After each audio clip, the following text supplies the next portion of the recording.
ngā mihi o te wā kia koe, me o mahi I mui a tātou I tēnei wā. The kōrero that I'm looking to is the possible links between English medium in the curriculum and Māori medium. And I think in lots of ways there are several links, but possibly not apparent to a lot of people. For instance, in Marautanga o Aotearoa, there's quite a lot of areas talked about, and in the English translation it's the personal enhancement around educational achievement. These areas look very much at the world of the learner and what they bring to the game, if you like. So it's actually asking kaiako and kura to look at the starting point for the learning for each of the tamariki that come into their kura. Realising, of course, that every learner that comes brings the knowledge of themselves, the knowledge of their whānau, hapu and iwi, to the kura, and that kaiako, when they work with this, should actually acknowledge that and take the tamaiti from that starting point on to the next levels. Also, they're indicating quite clearly in the Marautanga that in this learning that tamariki do bring things to the mix, and the work that is suggested, or the mahi that is suggested, should actually link into that to make it easier for the transition for the tamaiti. When we look at the what's commonly known now as the graduate profile, within the graduate profile, it allows that opportunity for kaiako, for tamariki, for their whānau, for the community to actually gather together to talk about ultimately what would you want for the children in your kura. And if I think it's a really, really difficult process, but quite a fulfilling one if we possibly could do that together, to actually sit down and look at ultimately what would we want for the children that come out of our kura. Would we want them to be fluent in te reo Māori? Would we want them to have the history of their iwi?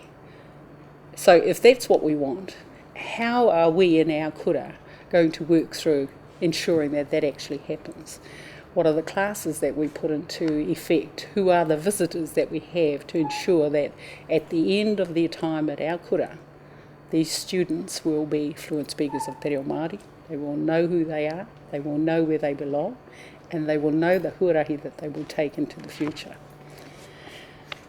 The second part that I see that there is a link with English medium and Māori medium is the area of the overarching principles.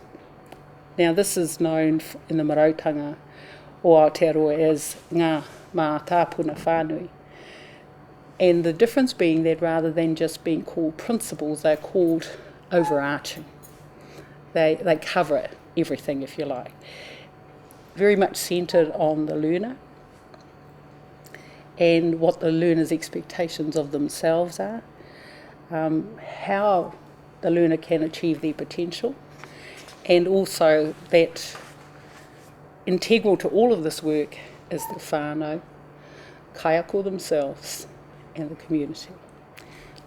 The third area that I thought there was a close link between English medium and Māori medium has been the areas of values. Values is listed in English medium, but in te Marautanga o Aotearoa they're seen as ngā uara, ngā waiora, which is values and attitudes. So the both of them are linked together in this whole discussion. It's just not purely values. And if I quote from what's stated in the English translation of te Marautanga, that values are beliefs and principles that govern behaviour and are deeply embedded within a person or group. Values and attitudes are a key part of what a learner learns through their experiences in their wider community. The values of the school whānau would be reflected in the school-based curriculum. So again, this is linked very closely with the values of the learner and how they're developed, what they're familiar with, what they would bring from their background, so their cultural, traditional knowledge that will be part of this whole exercise of being part of the values. But also another area that it does work into is actually global values. And oftentimes we look very closely how tamariki Māori fit into being tamariki o te ao, so being children of the world.